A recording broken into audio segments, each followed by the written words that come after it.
ሲጀምር ህናን የምትባል ልጅ እናያለን። እሷም በውጪ ለሰዎች ተራ ተማሪ ብትመስልም በውስጧ ግን በስራዋና በትምህርቷ ላይ በጥብቅ የምታተኩር ትጉህ ልጅ ነበረች። ቤተሰቦች የምግብ ቤት ስራ ስለሚሰሩ የቤቱን ኃላፊነት በሙሉ ተሸክማ ታናሽ እህቷን የምትንከባከብ ምግብ የምታዘጋጅና ሁልጊዜም ለሰዎች ደስታን የምትመኝ ታማኝ ልጅ ናት።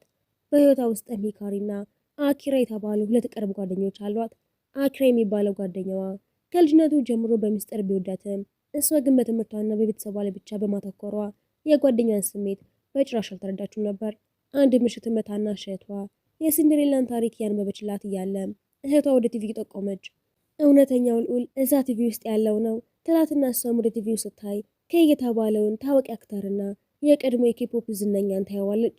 እስከዛ ሰዓት ድረስ ጓደኛዋ ሂካሪ ስለሱ ብታወራትም ለህናና ግን ተራ ስም ብቻ ነበር።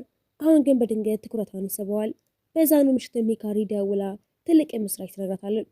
የትምህርት ቤታቸው ግቢ ለኬ አዲስ ድራማ መስሪያነት እንደተመረጠና ተማሪዎችም ተጨማሪ ተዋናይ ሆነው መሳተፍ እንደሚችሉ ትነግራታለች።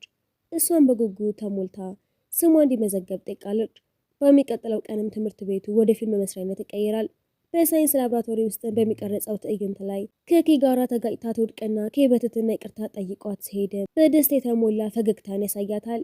በኋላም ህናና ወደ ቤት የተመለሰች ያለ የለስላሳ ጣሳ ከመሬት ልታነሳ ስትልም ከአጠገብ ቆሞ የትምህርት ቤቱ ሌላ ቡድን ተማሪዎችን በትኩረት ሲመለከት ታየዋለች። እሷም ለትሄድ ስትልም ተሰናክላ ስትወድቅ ኬ በተረጋጋ ሁኔታ ተመልክተዋት 86 ሴንቲሜትር ስላት በእረፍት ተሞልታ እየሮጠች ታመልጣለች። ወደ ቤት እንደደረሰችም ራሷን ለክታ እሱ የተናገረው ቁጥር ትክክለኛ የሰውነቷ ልኬት መሆኑን ስታውቅ በውጭ እንደዚህ ፍጹም ሆኖ በውስጡ ግን እንደዚህ የሚገርምና እንግዳ የሆነ ምን አይነት ልዑል እንደሆነ ታስባለች። ከጥቂት ቀናት በኋላ ታናሽ እህቷ አሻንጉሊት ለመግዛት ወደ አንድ የገበያ ማዕከል ትሄዳለች። ነገር ግን የአሻንጉሊት ማጫወቻ ማሽኑን ለመጠቀም ስታገል ከኋላዋ አንድ ወጣት ይመጣል። ወጣቱም ጥቂት ቀላል ምክሮችን በመስጠት ያግዛታል።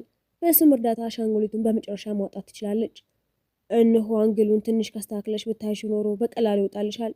አረ እንደውም ወጣ፣ በጣም አመሰግናለሁ። ነገር ግን ልታመሰግነው ወደ እሱ ስትዞር ዓለም የቆመች ያህል ይሰማታል። ምክንያቱም የረዳት ኬይ ነበር። በዚህ ጊዜ ግን ሙሉ በሙሉ የተለየ ሆኖ ምንም አይነት ኩራት ወይም የዝነኝነት ፊት ስለማይታይበት በህዝቡ መካከል ያለ ተራ ሰው ይመስል ነበር። በድንጋጤ ምክንያትም ህናና ሳታስበው ስሙን ጮክ ብላ ኬይ ብላ ጠራዋለች። እሱም አረ ጸጥ በይ እባክሽን አትጩሂ። በአቅራቢያ ያሉ አድናቂዎች ትኩረትን ይስብና አደጋው የገባው ኬይ በፍጥነት እጇን ይዞ ወደ አገኘው ቦታ እየሮጡ ያመልጣሉ። ከሩጫው በኋላም ደህና ቦታ ሲደርሱ እሷም ለመሆኑ እዚህ ምን ታደርጋለህ? ሰዎች ባይሆኑ ኖሮ ምን ሊፈጠር እንደሚችል አታውቅም። ወደ ፊልም ቀረጻ እየሄድኩ ነበር፣ ነገር ግን ከመጀመሪ በፊት ትንሽ መንፈሳዊ ብርታትና መነቃቃት ፈልጌ ነው። አንተ እውነትም የምትገርም ሰው ነህ። ደግሞ ሰዎችን በአይን የመለካት እንግዳ ልማድህን ጨምሮ ሚስጥርህን ለማንም አልናገርም፣ ቃል ገባልሃለሁ። ህናና በለስላሳ ሳቅም ታጅባ ሚስጥሩ ለመጠበቅ ቃል ትገባለች። ወደ ፊልም ቤት ልትሄድ ስትሰናበተው እሷ ያላስተዋለችውን የጫማዋን ሶል ተሰብሮና አልቆ እንደነበር ያስተውልና ፈገግ ይላል። በኋላም በፊልም ቤት ውስጥም እንደገና የሚገናኙበት እድል ይፈጠራል።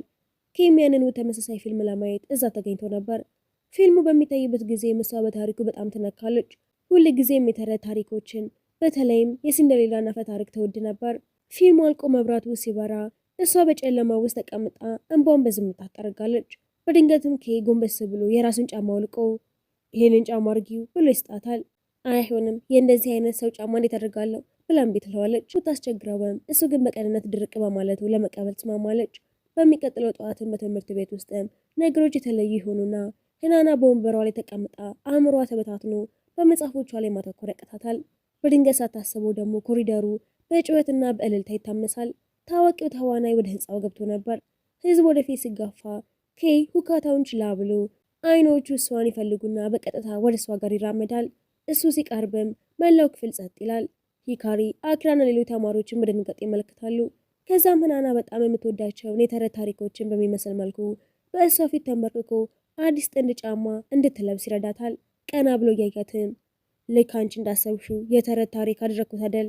በኋላም በዚያው ቀን ህናና በፊልም ቤቱ ያበደራትን ጫማ ልትመልስለት ትከተለዋለች። ስለ ትናንቱና ስለ አዲሱ ጫማ በጣም አመሰግናለሁ። ይሄው ጫማ ልትሄድ ስትልም ኬይ አንዴ ቆይ እጅሽን ዘርጊ ብሎ እጇን ይዞ ስልክ ቁጥሩን በቀጥታ ይጽፍላታል።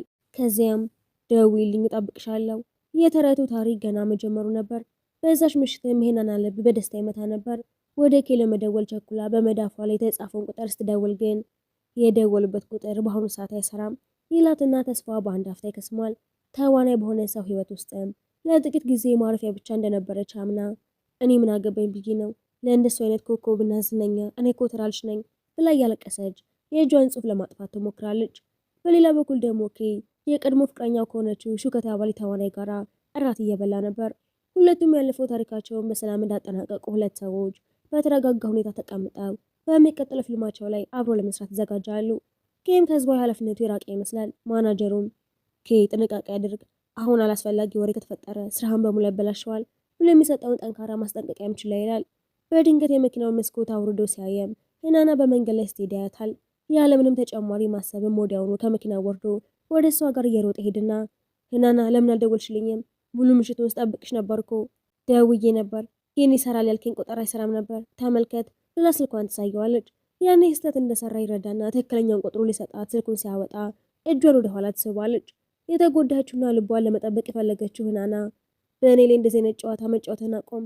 በአንድ ወቅት ለሱ ስሜት የነበራት ቢሆንም አሁን ግን ያንን ስሜት መተው እንዳለባት ታምናለች።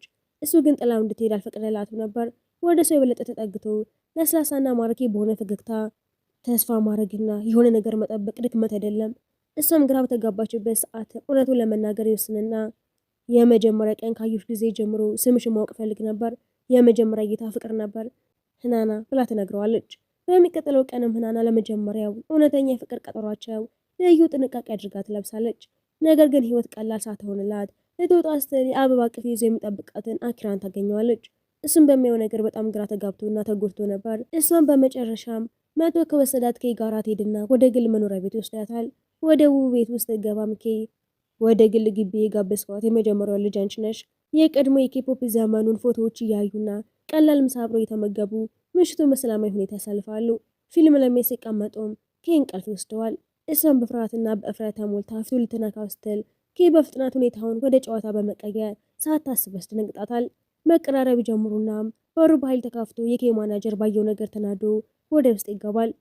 ይቺ ልጅ ማናት ሲል በንዴት ይጠይቀዋል። ኬይም ባልተጠበቀና ደፋር በሆነ ሁኔታ ቦታውን ሳይለቅም እሷ ፍቅረኛ ናት ብሎ ያውጅና ማናጀሩ ይደነግጣል። የህናና ዓለምም ከመዞሯ የተነሳ በቆመችበት ደርቃ ትቀራለች።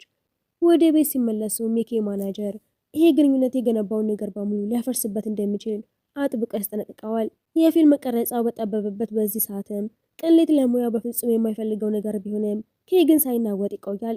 ማናጀሩም ከግል ህይወቱ እንዲወጣና ልቡ ለድርድር እንደማይቀርብ በጽናት ይነግረዋል። ለህናና ግን ዓለሟ በደመና ላይ እንደመራመድ ቀላልና ብሩህ ሆኖ ይታያታል።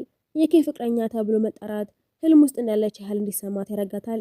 ነገር ግን ኬይ የፊልም ቀረጻው ለጥቂት ቀናት እንደሚያራርቃቸው የሚገልጽ መልእክት ሲልክላት እውነታው ተመልሶ ይመጣባታል።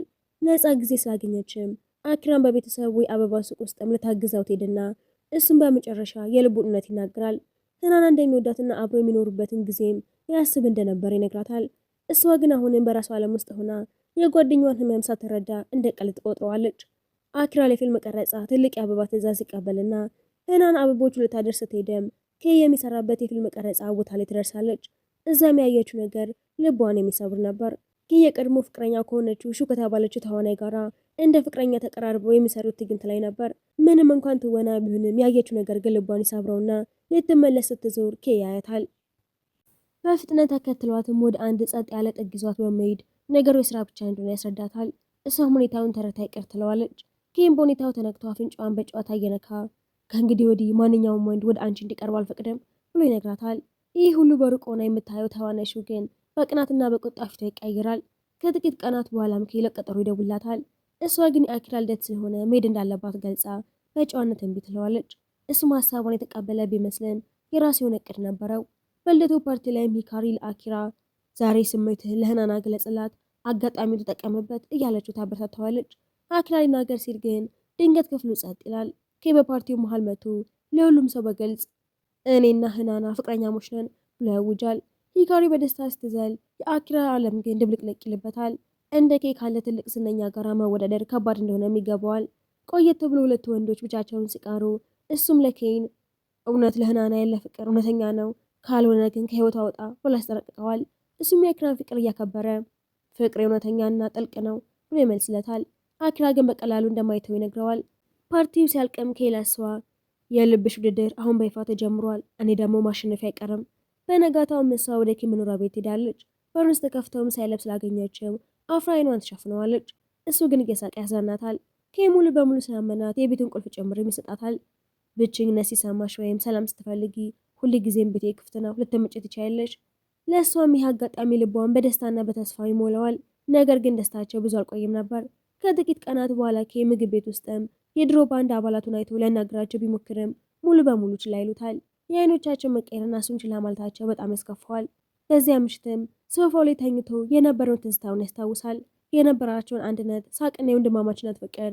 እሱ የባንዱ መሪ የነበረ ቢሆንም ለተዋናይነት ሙያው ሲል ግን ባንዱን ጥሎ በመውጣቱ ባንዱ ይበተናል። ይህ የጥፋተኝነት ስሜትና የጓደኞቹን ማጣት እስከ ዛሬ ድረስ ያበሳጨዋል። በሌላ በኩል በህናና ላይም ሌላ ችግር ይፈጠራል።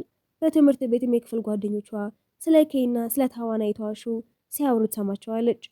በፊልሙ ላይ ያላቸው ቅንጅት ልዩ ነው፣ በእርግጠኝነት እውነተኛ ፍቅረኛሞች ናቸው እያሉ ያማቸዋል። ይሄ ወሬ ህናናን በጣም ይጎዳታል። ራሷን ቆንጆ ዘናጭና ዝነኛ ከሆነችው ሹ ጋራ ማወዳደር ትጀምራለች። በራሷም ላይ ያላት እምነትም እየጠፋ ይመጣል። ለጓደኛዋ ለሂካሪ ጭንቀቷን ስትነግራትም እሷም እንደ ሹ ካሌ ሴት ጋራ ማንም ሊወዳደር አይችልም ብላ በሀዘን ትመልስላታለች። ቢሆንም ህናና በፍቅሯ ተስፋ ላለመቁረጥ ትወስናለች። ኬም በፈለግሽው ጊዜ ወደ ቤቴ መምጣት ትችያለሽ እንዳላት በማስታወስ ወደ ቤቱ ሄዳ በሩን ከፍታ ስትገባ ያየችው ነገር በጣም ያስደነግጣታል። በመግቢያው አጠገብም የቆመ የሴት ተረከዝ ጫማ ነበረ። ህናና ልቧ ተሰብሮ በሀዘን እየሮጠች ከአፓርታማው ስትወጣ ኬም እየሮጠ ቢከተላትም እሷ ግን ሳትቆምለት ትቀራለች። ህናናን በደረሰባት የልብ ስብራት ምክንያት በጣም ታዝናለች። በህይወቱ ውስጥ ለጥቂት ጊዜ ማሳለፊያ ብቻ እንደነበረች በማሰብ ማንኛውንም ማብራሪያ ለመስማት ፈቃደኛ ሳትሆን ትቀራለች። በደረሰባት የልብ ስብራት ምክንያት አልጋዋ ላይ ተኝታ ማልቀሷን ትቀጥላለች። የእሷን ሀዘን የተመለከተው አኪራ እንደ ታማኝ ጓደኛ ለጸናት ይሞክራል። አቅፎ እየደገፋትም ከእንግዲህ ኬ ያመጣብሽን ህመም እርሺው። በዛው አጋጣሚ አኪራ ለህናና ያለውን የፍቅር ስሜት ይገልጽላታል። እሷን በጣም ትደነግጣለች። ምክንያቱም እሷ ሁል ጊዜ እንደ ጓደኛ ብቻ ነበር የምታየው። እሱም ግራ መጋባቷን አይቶ በእሷ ላይ ጫና ላለመፍጠር ረጋ ብሎ ወደኋላ ይመለሳል።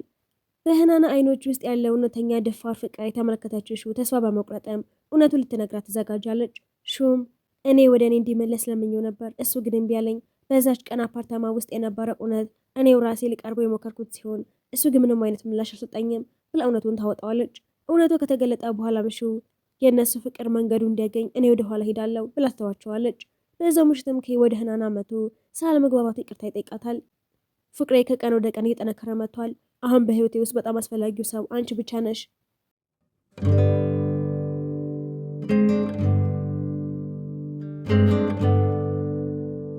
ከጋዜጠኞችና ከሰዎች አይን ለመጠበቅ ሲልም ሙሉ የመዝናኛ ፓርክ ለሁለታቸው ብቻ ይከራያል። ቀኑ ሙሉ በደስታ አብረው ያሳልፋሉ። ምሽት ላይም ህናና እህቷን ለመንከባከብ ወደ ቤት ልትመለስ ስትል ኬ ስጦታ ይሰጣታል። እሷም ሳቅ ብላ ስም ታነባለች። እሱ ግን መጀመሪያ ከተገናኙበት አጋጣሚ ጋር የሚመሳሰል የጫማ ቅርጽ ያለው የአንገት ሀብል ያደርግላታል። አንቺ የኔ ፍቅረኛ በመሆንሽ በጣም ደስተኛ ነኝ። የእነሱ የፍቅር ታሪክ አዲስ ምዕራፉን ይጀምራል። አብሮ ፊልም ማየትና በሳምንት መጨረሻ መዝናናት ይጀምራሉ። ቢሆንም ግን በአንድ የዜና ማሰራጫ ላይ ኬ ከተማሪ ጋር ፍቅር እንደተያዘ የሚገልጽ አንድ ሚስጥር ይወጣል። ይሄ ወሬ በስሙና በስራው ላይም ትልቅ አደጋን ይፈጥርበታል። በዚህ ቀውስ መካከልም ኬ ድሮ ከሙዚቃ ባንዱ ለምን እንደወጣ እውነቱ ይገለጣል። ከባንዱ የወጣው ከጓደኞቹ መለየትና ተዋናይ መሆን ፈልጎ ብቻ ሳይሆን ከፍተኛ የጉሮሮ ህመም ስለነበረበት ነበር። ይህንን ህመሙን ለዓመታት ደብቆትም ነበር። ከዓለም አቀፍ ጉብኝታቸው በፊትም ቀዶ ጥገና ማድረግ ስላለበት ጓደኞቹ ካለርሱ እንዲቀጥሉ ሲልም ከባንዱ ለመልቀቅ ወስኖ ነበር። ይህንን የሰማው አዘጋጁ በጣም ተነክቶ ከእንግዲህ በማንኛውም ህልም ከጎንህ እቆማለሁ። ቢሆንም ግን ህናና ይህንን ውጥረት ሁሉ የተከታተለች ነበር። በመጨረሻም አንድ ትልቅ ውሳኔን ታደርጋለች። በነጋታው መንባ የተናነቃት ከኪ ጋር ትገናኝና በህይወት ውስጥ መገኘቷ ብዙ ችግር ሳስከተለበት ይቅርታ የጠየቀችው የእኛ ተረት መሰል ፍቅር እዚህ ጋር ማብቃት አለበት ትለዋለች። በልደቱ ቀንም ኬ ብቻውን ጥላው ትሄዳለች። ጊዜያቶች ካለፉ በኋላም ጋዜጣዊ መግለጫን ይሰጣል።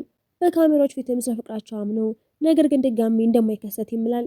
ቀኑንም ስህተት ነበር ብሎ በመጥራት ከእንግዲህ ሙሉ በሙሉ ለሙያው ብቻ እንደሚሰራ ይናገራል። በሌላ በኩል ህናና ዜናውን በቲቪ ትከታተላለች። ልቧ ሙሉ በሙሉ ይሰበራል። በሀዘን የቤቱ ጣራ ላይ ብቻዋን ትቀመጣለች። በዛም የሀዘን ወቅት አኪራን ያገኛታል። ረጋ ብሎ አቅፎ መጽናናት ይጀምራል። ማልቀስ ካስፈለገሽ አልቅሺ፣ ምንም ቢከሰት እኔ ሁልጊዜም ከጎንሽ ነኝ ብሎ ቃል ይገባላታል። 3 ዓመታቶችም ያልፋሉ። በጊዜ ሂደትም ሁሉም ነገር ይለዋወጣል። ኬ ከፍ ያለ ደረጃ ላይ በመድረስ በዓለም አቀፍ ሽልማቶችን ያሸንፋል። የብዙ የተወዳጅ ተዋናይም ይሆናል። በጃፓን አዘጋጁ የእርሱ መመለስ ለማክበር ትልቅ ድግስን ያዘጋጃል። ለኬይ ከተላኩት በርካታ ስጦታዎች መካከልም አዘጋጁ አንድ ደብዳቤን ያገኛል። መጀመሪያ ደብዳቤውን ደብቆት የነበረ ቢሆንም ድግሱ ሲጀመር ግን ይሰጠዋል። ደብዳቤውም ከአኪራ የተላከ ነበር። ደብዳቤውም ህመም ያዘለ ቢሆንም ነገር ግን እውነተኛ ነበረ። አኪራ በደብዳቤው ላይም እሱና ህናና አብረው እንዳልሆኑ ይገልጻል። ህናና አሁንም ቢሆን የኬን እያንዳንዱ ፊልም በቀንም ሆነ በሌሊት ታይ ነበር። በሄደችበት ቦታ ሁሉ በዙሪያ ባለው ነገር ሁሉ ውስጥም ኬን ታየዋለች። በደብዳቤው ላይም አኪራ ህናናን ቢወዳትም እሷ የምትፈልገው ሰው ግን እሷ አለመሆኑ እንደተረዳም ያምናል። በልቧ ውስጥም ያለውን ክፍተት መሙላት የሚችለው ኬ ብቻ ነበር ይላል። አኪራ በመልካምነት ራሱን ወደ ጎን በማድረግ ኬ ወደ እውነተኛ ፍቅር የሚመለስበትን መንገድ ለማመቻቸት የፊልም ትኬት ትቶለት ያልፋል። ኬ እነዚህን ቃላቶች ባነበበበት ሰዓትም በልቡ ውስጥ የተስፋ ጭላንጭል ይበራል። በድግሱ ላይም ሁሉም እያደነቀው ቢሆንም ሁሉም ነገር ጥሎ ይወጣል። ህልሙ እንደሚያሳድድ ሰው በጎዳናዎች ላይ እየሮጠ ወደ ፊልም ቤቱ ይሄዳል። ነገር ግን እዛ ሲደርስም የፊልም ቤቱን ባዶ ሆኖ ያገኘዋል። ፊልሙ አልቆ መብራቶቹም ጠፍተዋል። ተስፋ በመቁረጥና በብቸኝነት ወደ ቤቱ መራመድ ይጀምራል። ነገር ግን ካጠገቡ ያሉት ደረጃዎች ላይ ድምፅ ይሰማል። ህናና ሳያስበው ትመጣለች። የ3 ዓመታት ዝምታና የ3 ዓመታት ናፍቆት በአንድ ሰዓት በነው ይጠፋሉ። በዙሪያቸው ያለው ዓለም እየደበዘዘ ፊት ለፊት ይቆማሉ። ለህናና ልብ እውነተኛ ተመጣጣኝ እስኪሆን ድረስ እንደማይመለስ ለራሱ ቃል ገብቶ እንደነበረም ይነግራታል። እጁን ዘርግቶ የሴት ጫማዎችን በስጦታ ይሰጣታል። አንቺ ፈቃደኛ ከሆንሽ ከዛሬ ጀምሮ እያንዳንዱ እርምጃችንን አብረን እንደምንገነባው ህይወት እንጓዛለን እያለ ያለምንም ተጨማሪ ቃል ያለፉትን 3 ዓመታት ርቀት ይቀይረዋል። በድጋሚ ፍቅራቸውን ይገላለጻሉ። በመጨረሻም ወደ እውነተኛ ቤታቸው የሚመለሱበትን መንገድም ያገኛሉ። በደስታ አንድ ላይ ሲሆኑ እያሳየን ፊልሙ ይጠናቀቃል።